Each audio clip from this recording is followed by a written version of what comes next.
पिछले एपिसोड में हमने देखा कि युवराज का बॉडीगार्ड अरमान को गुड़िया का कातिल बताता है और सबूत के तौर पर अपने फ़ोन पर एक वॉइस रिकॉर्डिंग चालू करके सबके सामने रख देता है।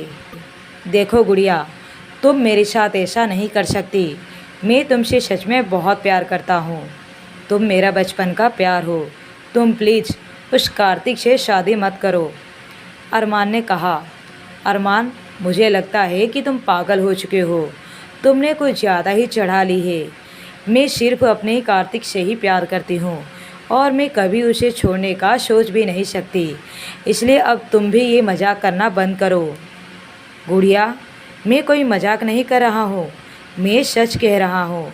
अगर तुमने उस इंसान के साथ बात करना बंद नहीं किया तो मैं सच में तुम्हारी जान ले लूँगा। अरमान, तुम ना सच में पागल हो गए हो। तुम नहीं जानते हो कि तुम इस वक्त ये सब कहते हुए कितने बड़े बेवकूफ़ लग रहे हो। ज़्यादा मत पिया करो क्योंकि तुम पीकर मुझे ही परेशान करते हो। ये कहकर गुड़िया ने फ़ोन काट दिया। उस रिकॉर्डिंग को सुनने के बाद कार्तिक की मुट्ठी आपस में कस गई। कमिश्नर ने भी हैरान होकर अरमान की तरफ देखा, लेकिन उन्हें अभी भी यकीन नहीं हो रहा था कि अरमान ही गुड़िया के मौत का जिम्मेदार हो सकता है। अरमान उस रिकॉर्डिंग को सुनकर हैरान था। उसे यकीन नहीं आ रहा था कि उसका पोल सबके सामने खुल रहा है। अरमान ने नफरत से युवराज की तरफ देखा, फिर अपनी तरफ से सफाई देते हुए कहा, मैंने उस वक्त पी हुई थी। ये सब जो भी मैंने कहा है वो बस एक मिसअंडरस्टैंडिंग है और कुछ नहीं। और इससे ये कैसे साबित हुआ कि मैंने ही गुड़िया को मारा है? मैं गुड़िया का सबसे अच्छा दोस्त था, मैं क्यों भला उसको मारूंगा? युवराज इस वक्त शांत खड़ा हुआ था।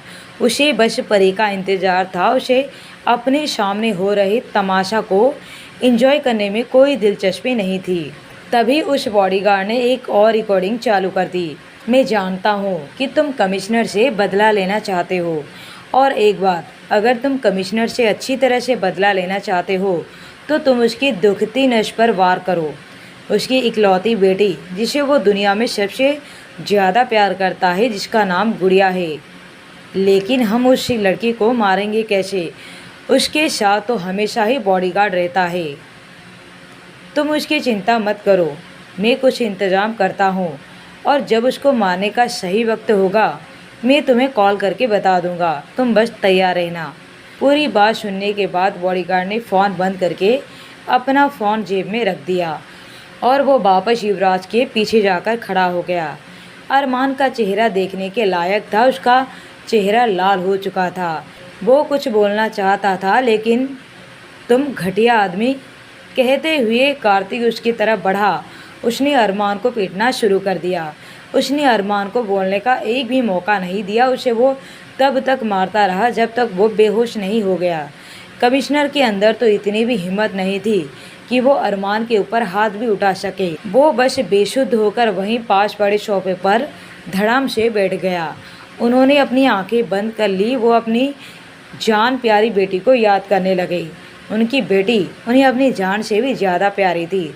जब उन्हें नहीं पता था कि उनका बेटा जिंदा है तो उन्होंने तो अरमान को अपनी पूरी प्रॉपर्टी देने का वादा भी कर दिया था। वो उसे अपने बच्चे की तरह समझने लगे थे, लेकिन उन्हें पता चला कि असली सांप तो वही अरमान ही है। कार्तिक ने अपने पैर अरमान के मुंह पर रख दिया और कहा, तुझे तो मैं कुत्ते की मौत मारूंगा। तब तक अरमान बेहोश हो चुका था। कार्तिक ने उसका मुंह अपने पैरों से मसल मसल कर लाल कर चुका था। तभी अचानक से वहाँ पर किसी की प्यारी आवाज़ सुनाई दी, युवराज। परी ने जैसे ही दरवाजे के पास से रहकर युवराज को देखा तो वो खुशी से चिल्ला उठी। युवराज की नज़र तुरंत परी की आवाज़ की दिशा में गई। उसने देखा तो परी को दो लोग उसके बाजू से पकड़ा हुआ था। जैसे ही उसने ये देखा उसकी आंखें छोटी हो गई। युवराज दरवाजे पर पहुंचा। उसने एक एक मुक्का मारकर उन दोनों को नीचे गिरा दिया। जैसे ही परी उनकी पकड़ से आज़ाद हुई वो तुरंत ही युवराज से चिपक गई। इन लोगों ने मुझे उठा लिया था। ये सब कह रहे थे कि तुम्हारी वजह से इन्होंने मुझे पकड़ा हुआ है क्योंकि तुमने किसी को मारा है। क्या सच में तुमने किसी को मारा है? नहीं, युवराज ने साफ मना कर दिया। युवराज ने परी को खुद से दूर करते हुए ऊपर से नीचे तक देखा। ये कन्फर्म करने के बाद कि परी पूरी तरह से ठीक है, युवराज ने फिर से उसे सीने से लगाते हुए पूछा। और क्या कहा इन लोगों ने? जैसे ही युवराज ने पूछा, उसका चेहरा किसी छोटे बच्चे की तरह हो गया, जैसे किसी छोटे बच्चे से किसी ने उसका चॉकलेट छीन लिया हो। वो अपने दोनों हाथ फैलाकर युवराज से लिपट गई। युवराज ने थोड़ा परेशान होते हुए पूछा, क्या हुआ? उन्होंने कुछ कहा तुमसे? परी ने अपना नाक उसके ब्लेजर में साफ करते हुए कहा, तुम्हें पता है, उन्होंने मुझे खाने के लिए कुछ भी नहीं दिया, उन्होंने मुझे कुरकुरा भी नहीं दिलाया। उसकी बातें सुनने के बाद युवराज की भौहें तन गई। उसकी परी भूखी थी। युवराज ने कहा, चलो यहाँ से, मैं तुम्हें तुम्हारे पसंद का खाना खिलाता हूँ। परी ने खुश होते हुए कहा, सच में? युवराज ने उसके माथे को चूमा और कहा, हाँ। कार्तिक जो कुछ ही दूरी पर खड़ा हुआ था, उन्हें बड़ी दिलचस्पी के साथ देख रहा था। उसे बड़ी हैरानी हुई कि ये लड़की तो देखने में हूबहू उसके गुड़िया के जैसे ही दिखती है, लेकिन वो परी के बच्चों जैसी हरकतें देखते हुए मन ही मन सोचा, ये लड़की गुड़िया जैसी दिखती बेशक है, लेकिन इसकी हरकतें किसी बच्चे से कम नहीं है। मेरी गुड़िया से बिल्कुल अलग है। मेरी गुड़िया तो दुनिया में एक थी, उसकी जगह कोई नहीं ले सकता। उसके बाद उसने अपनी नज़रें परी से हटाई और अरमान की तरफ कर ली। अरमान इस वक्त बेहाल सा ज़मीन पर पड़ा हुआ था। उसे वो इतनी आसानी से नहीं छोड़ेगा, लेकिन वो उसे एकदम से भी नहीं मारेगा। वो उसे तड़पा तड़पा कर मारेगा, जैसे उसने उसकी गुड़िया को मारा था। कमिश्नर ने अपने आप को संभाला, अपनी नज़रें चारों ओर किया तो उसने परी और युवराज को एक साथ देखा। वो एकदम से खड़ा हो गया। उसने वहाँ से जाते हुए युवराज को रोका और कहा, युवराज रुको।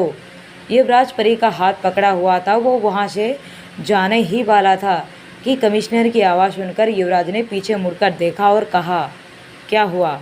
कमिश्नर ने कहा, मेरा बेटा। इससे पहले कि कमिश्नर कुछ आगे बोल पाता, युवराज ने उसकी बात को बीच में ही काट दी और कहा, हम इस बारे में बाद में बात करेंगे। वो नहीं चाहता था कि परी को इस मामले में कुछ पता चले। कमिश्नर उसका इशारा समझ गया और उसने आगे कुछ नहीं कहा। ड्राइवर ने जल्दी से आकर युवराज और परी के लिए कार का दरवाज़ा खोला। उनके कार में बैठते ही परी ने नाराज़ होते हुए कहा, ये सब मेरे साथ ही क्यों हो रहा है? और ये जो कुछ भी हो रहा है वो सब तुम्हारे वजह से ही हो रहा है। पता नहीं तुम्हारे और कितने दुश्मन हैं। तुम एक बार में ही मुझे अपना लिस्ट बनाकर क्यों नहीं दे देते, ताकि मैं अलर्ट हो सकूं। युवराज ने उसकी बात सुनकर जवाब देते हुए कहा, आगे से इसकी ज़रूरत नहीं पड़ेगी। अब मैं तुम्हें कहीं बाहर जाने नहीं दूंगा। युवराज ने अपनी आंखें बंद कर ली कि तभी उसका फ़ोन बजा। उसने फ़ोन करने वाले का नाम देखा और तुरंत फ़ोन उठा लिया। फ़ोन उठाते ही उसने कहा, मैं जल्द ही पहुंच रहा हूं। क्या डैड की लाश आ गई? इतना कहने के बाद वो सामने वाले की बात सुनने लगा। उसके बाद उसने फ़ोन को काट दिया। परी ने हैरानी से उसे देखा और पूछा, युवराज, तुम ये फ़ोन पर किससे बातें कर रहे थे और क्या हुआ है तुम्हारे डैड को? युवराज ने बिना किसी एक्सप्रेशन के कहा, उनकी मौत हो गई है। क्या? परी के मुंह से अचानक से निकला। उसने उसके चेहरे को ध्यान से देखा तो युवराज के चेहरे पर किसी भी प्रकार के एक्सप्रेशन नहीं थे। वो अपने डैड के मरने की बात तो ऐसे बता रहा था जैसे उसे कोई फ़र्क नहीं पड़ता हो। ये आदमी कितनी अच्छी तरह से अपनी जज्बात को छुपाना जानता है। उसने युवराज को हैरान होते हुए पूछा, ये कैसे हुआ? युवराज ने कुछ सोचते हुए जवाब दिया, अभी तक कुछ पता नहीं चला, इन्वेस्टिगेशन चल रहा है। परी ने हैरानी से पूछा, इसका मतलब है किसी ने जानबूझकर उन्हें मारा है? लगता तो यही है, युवराज ने कैजुअल होकर जवाब दिया। तब तक वो दोनों अपने विला पहुंच चुके थे। युवराज ने कहा, परी तुम उतरो, मुझे राठौड़ मैंशन जाना होगा। परी ने कार से नहीं उतरा। उसने कहा, नहीं, मैं भी तुम्हारे साथ जाऊंगी। युवराज ने फिर से कहा, मैं राठौड़ मैंशन जा रहा हूँ, तुम यहीं रहो, आराम करो।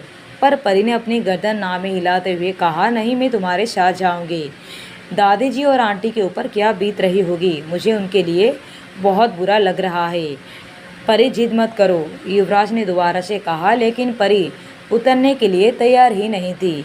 वो दोनों राठौड़ मैंशन के लिए निकल गए। जब वो दोनों राठौड़ मैंशन पहुँचे तब तक वहाँ पर काफ़ी ज़्यादा भीड़ जमा हो चुकी थी। परी को ये देखकर डर लग रहा था। वो ना डरने की बहुत ज़्यादा कोशिश कर रही थी, लेकिन फिर भी अंदर ही अंदर उसे घबराहट हो रही थी। लेकिन जैसे ही उसने युवराज की माँ और दादी को रोते हुए देखा तो वो अपना डर भूल गई और उसका दिल पिघल गया। उसे काफ़ी ज़्यादा बुरा लग रहा था, खास करके युवराज की माँ के लिए। उन्होंने अपने पति को खो दिया था। एक औरत के लिए इससे बड़ा दुख की बात और क्या हो सकता है कि उसने अपने जीवन साथी को खो दिया, अपने जीने का सहारा ही खो दिया। परी ने युवराज का हाथ छोड़ दिया। वो सीधा मिसेज राठौड़ के पास चली गई। युवराज अपनी दादी को संभालने के लिए वहीं उनके पास बैठ गया। जैसे ही मिसेज राठौड़ ने परी को देखा तो जो शिकायत उन्हें अभी तक उनसे थी वो सारे गायब हो गए। परी ने उनके कंधों को पकड़ा और कहा, आंटी। वो सिर्फ इतना ही कह पाई कि उसकी आंखों से भी आंसू निकलने लगे।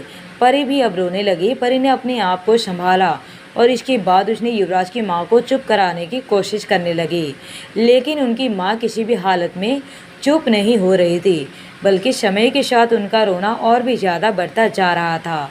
परी ने अब हार मान ली। वो उनके पास से उठी और चलकर युवराज के पास आई, जो अपनी दादी को चुप कराने की बजाय किसी आदमी से बात कर रहा था। वो युवराज को थोड़ा साइड में लेकर आई और उससे बोली, युवराज, तुम्हें इस वक्त अपनी माँ के साथ होना चाहिए। तुम इकलौते बेटे हो उनके। अगर तुम ऐसे वक्त में उनके साथ नहीं दोगे तो कौन देगा। युवराज ने एक नज़र अपनी माँ को देखा। इस वक्त उसकी माँ काफ़ी ज़्यादा रो रही थी। उसने परी को मना नहीं किया और सीधा अपने माँ के पास चला गया। माँ। युवराज के मुंह से ये शब्द सुनकर मिसेज राठौड़ की नज़र इस बार अपने आप में ही उसके ऊपर चली गई। वो कब से चाहती थी कि उनका बेटा उन्हें माँ कहकर पुकारे। इस वक्त वो और भी ज़्यादा इमोशनल हो गई। उन्होंने और भी ज़्यादा रोना शुरू कर दिया। उनकी सांसें भी अब उखड़ने लगी थी। युवराज ने धीरे से उनके पास जाकर उन्हें गले से लगाते हुए कहा, माँ चुप हो जाइए, मैं हूँ ना। ये शब्द बेशक थोड़े थे, लेकिन युवराज की माँ को थोड़ा बहुत सुकून पहुँचाने के लिए काफ़ी था। उनका रोना थोड़ा कम हुआ। रिद्धि दूर खड़ी ये सब देख रही थी। ये देखकर हैरान थी कि युवराज परी की कितनी बात मानता है, क्योंकि अब तक तो उसे पता चल चुका था कि मिसेज राठौड़ और युवराज के बीच रिश्ते ठीक नहीं है। उसने मन ही मन कहा, इस लड़की ने तो कमाल ही कर दिया। इसने तो सच में युवराज के दिलों और दिमाग पर जादू किया हुआ है। युवराज, जो कि मिसेज राठौड़ का शक्ल तक देखना पसंद नहीं करता था, वो इस वक्त अपनी माँ को सांत्वना दे रहा है। कुछ ही देर में युवराज के डैड की बॉडी भी आ गई। उनकी बॉडी को प्राइवेट जेट में लाई गई थी। बॉडी को कुछ घंटे वहीं रखने के बाद उनका अंतिम संस्कार कर दिया गया। उसके बाद युवराज और परी जैसे ही अपने विला के लिए निकले तो युवराज की दादी ने उन्हें रोकते हुए कहा, आज के लिए तो यहीं रुक जाओ, हमें बहुत अकेला महसूस हो रहा है। इससे पहले कि युवराज कुछ बोल पाता, परी ने जवाब दिया, हाँ क्यों नहीं, हम यहीं रुक जाते हैं। परी के बोलने के बाद युवराज ने भी कुछ नहीं कहा। वो भी वहीं रुकने के लिए तैयार हो गया। परी को युवराज की दादी और माँ को इस तरह से देखकर काफ़ी ज़्यादा दुख हो रहा था। कुछ देर के बाद सब लोगों के चले जाने के बाद घर एकदम से वीरान हो गया। देखते ही देखते शाम हो गई। युवराज घर से बाहर गार्डन में टहल रहा था। अचानक से उसे किसी के आने की आहट महसूस हुई। उसने नज़रें घुमाकर देखा तो उसे थोड़ी दूर पर रिद्धि खड़ी थी। उसे देखकर उसने अपनी नज़रें घुमा लिया। रिद्धि चलकर उसके पास आई और उसके साथ साथ टहलने लगी। युवराज ने कुछ नहीं कहा। उसके चेहरे पर अभी भी किसी तरह के कोई एक्सप्रेशन नहीं थे। रिद्धि ने उससे पूछा, तुम ठीक हो? युवराज ने उसकी बात का कोई जवाब नहीं दिया। रिद्धि ने दोबारा से पूछा, पता नहीं ये सब किसने किया, लेकिन जिसने भी किया हो, आई होप वो जल्द से जल्द पकड़ा जाए। युवराज ने इस बार भी कुछ नहीं कहा। युवराज के बिहेवियर को रिद्धि अब तक जान चुकी थी। उसे पता चल चुका था कि युवराज को ज़्यादा बोलना पसंद नहीं, और इस वक्त तो वो बिल्कुल भी बोलना नहीं चाहता था। उसके बाद उसने आगे कुछ नहीं कहा। वो बस उसके साथ ऐसे ही टहलती रही। पता नहीं क्यों, पर उसे काफ़ी सुकून महसूस हो रहा था। उसने तारों की तरफ देखा और मन ही मन सोचा, काश मैं युवराज के साथ ऐसे ही पूरी ज़िंदगी टहलती रहूं, लेकिन ये मुमकिन नहीं है क्योंकि जिस लड़के को वो चाहती है वो किसी और से प्यार करता है, वो भी ऐसा प्यार जो उसने आज तक कभी नहीं देखा था। उसकी नज़रों में इस वक्त परी दुनिया की सबसे लकी लड़की थी। रिद्धि को पता ही नहीं चला कि युवराज के साथ टहलते हुए उसे कितना वक्त बीत गया। वो अपने ख्यालों में ही गुम थी कि तभी उसे किसी की आवाज़ सुनाई दी। युवराज और रिद्धि दोनों की नज़रें उस तरफ गई तो वहाँ पर परी खड़ी हुई थी। वैसे तो उसके चेहरे पर कोई एक्सप्रेशन नहीं था, लेकिन युवराज उसे देखकर समझ सकता था कि वो थोड़े बहुत गुस्से में है। वो चलकर उसके पास आया और पूछा, तुम अभी तक सोई नहीं? परी ने एक नज़र रिद्धि की तरफ किया और युवराज को देखते हुए कहा, काफ़ी रात हो गई है, तुम भी नहीं सोए? युवराज ने अपनी गर्दन हिला दी और वो उसका हाथ पकड़कर वहाँ से चला गया। परी को अंदर ही अंदर गुस्सा आ रहा था, लेकिन वो जानती थी कि ये सही वक्त नहीं है अपना गुस्सा उतारने का। और वैसे भी उसे युवराज के ऊपर विश्वास था कि वो उसे कभी धोखा नहीं देगा। परी ने मन ही मन सोचा कि ये लड़की ज़रूर समय का फ़ायदा उठाकर युवराज के दिल पर अपना राज करने की कोशिश कर रही होगी। और वैसे भी जो लड़की लड़के के बुरे वक्त में उसे संभालती है, उसका साथ देती है, उस वक्त के बाद वो लड़की उसके काफ़ी ज़्यादा करीब हो जाती है। यहाँ परी और युवराज दोनों अलग अलग कमरे में सोए हुए थे। रात के 12 बज चुके थे, लेकिन परी को नींद नहीं आ रही थी। बाहर ठंडी हवा चल रही थी, खिड़की बार बार बज रही थी। परी ने कसकर अपना ब्लैंकेट पकड़ लिया, उसे काफ़ी ज़्यादा डर लग रहा था। घर के सारे लोग अपने अपने कमरे में थे। तभी अचानक से ज़ोर ज़ोर से खिड़की बजने लगी। परी को मारे डर के पसीने छूटने लगे। वो खिड़की भी बार बार हवा की वजह से बज रही थी। परी के डर के मारे हालत ख़राब हो चुकी थी। अब वो वहाँ और नहीं रुक सकती थी। वो तुरंत बेड से उतर गई और मन ही मन सोची, अगर मैं यहाँ सोई तो सुबह तक तो मेरी लाश यहाँ मिलेगी। उसके बाद वो जल्दी से वहाँ से निकल गई। जैसे ही वो बाहर निकली, उसे बाहर सब जगह सन्नाटा ही सन्नाटा दिखाई दिया। वो धीरे से चलकर युवराज के कमरे की तरफ आने लगी। युवराज के कमरे की तरफ जाते हुए उसने एक रूम की लाइट को जलते हुए देखा। वो उस रूम की खिड़की खुली हुई थी। वो देखना तो नहीं चाहती थी, लेकिन उसकी नज़र उस तरफ चली गई। वो मिसेज राठौड़ का कमरा था। वो अभी तक सोई नहीं थी। उनके हाथों में एक फ़ोटो थी जिसे देखकर वो रो रही थी। उन्हें इस तरह से रोता हुआ देखकर परी को उनके लिए काफ़ी बुरा लग रहा था, पर अभी उनके पास जाने का सही वक्त नहीं था। उन्हें अकेला छोड़ना ही सही था। अचानक से परी को कुछ टूटने की आवाज़ आई तो वो बिना रुके तेज़ी से चलकर युवराज के दरवाजे के बाहर पहुंच गई। उसने धीरे से युवराज के डोर को नॉक किया। कुछ ही देर में दरवाज़ा खुल गया। परी ने देखा तो युवराज की आंखों में नींद नहीं थी। इसका मतलब है कि वो अभी तक सोया नहीं था। परी ने अपने अंदर आए ख्यालों को झटका और जल्दी से उसके कमरे में घुस गई। उसने दरवाज़ा अंदर से बंद करते हुए कहा, तुम अभी तक सोए नहीं? युवराज अपनी आंखें सिकुड़ते हुए बोला, और तुम क्यों नहीं सोई अभी तक? परी ने रोने जैसा शक्ल बनाते हुए कहा, वो मुझे डर लग रहा था। बाहर बहुत ज़्यादा हवा चल रही है, डरावने वाली हवा। बस मुझे बहुत ज़्यादा डर लग रहा था। ये कहते हुए उसने युवराज के बेड पर कूद गई। उसने देखा कि सामने के टेबल पर युवराज का लैपटॉप खुला हुआ है। उसने लैपटॉप को घूरते हुए कहा, तुम अभी भी काम कर रहे हो? परी को समझ में नहीं आ रहा था कि ये आदमी किस चीज़ का बना हुआ है। इसको काम के अलावा कुछ और नहीं दिखता। युवराज ने अपना लैपटॉप बंद किया। वो परी के पास बैठ गया। परी ने उसके गालों में अपना हाथ डालते हुए पूछा, तुम इतना काम क्यों करते हो? युवराज ने कुछ नहीं कहा। वो बस परी को कमर पर हाथ डालते हुए उसके सिर को अपने सिर से मिला दिया। परी को पता लग चुका था कि वो थोड़ा परेशान है। आम तौर पर वो कभी इतना परेशान नहीं होता है, लेकिन वो समझ सकती थी। बेशक वो दिखाता नहीं है, लेकिन कहीं ना कहीं उसे अपने डैड को खोने का दुख जरूर था। परी ने प्यार से उसके गाल को सहलाया और कहा, चलो सोते हैं। अगले दिन युवराज के जागने से पहले ही परी उठ गई। सबसे पहले वो किचन में गई और उसने नौकरों की मदद से सबके लिए सादा खाना बनवाया। जब तक सब लोग नीचे आए तब तक खाना रेडी हो चुका था। परी टेबल पर खाना लगवा रही थी। परी ने जैसे ही युवराज की माँ और दादी को देखा तो वो मुस्कुराते हुए उनके पास चली गई और बोली, आंटी, दादी जी, चलिए खाना खा लीजिए। नहीं बेटा, मुझे भूख नहीं है। युवराज की माँ ने खाना खाने से साफ मना कर दिया।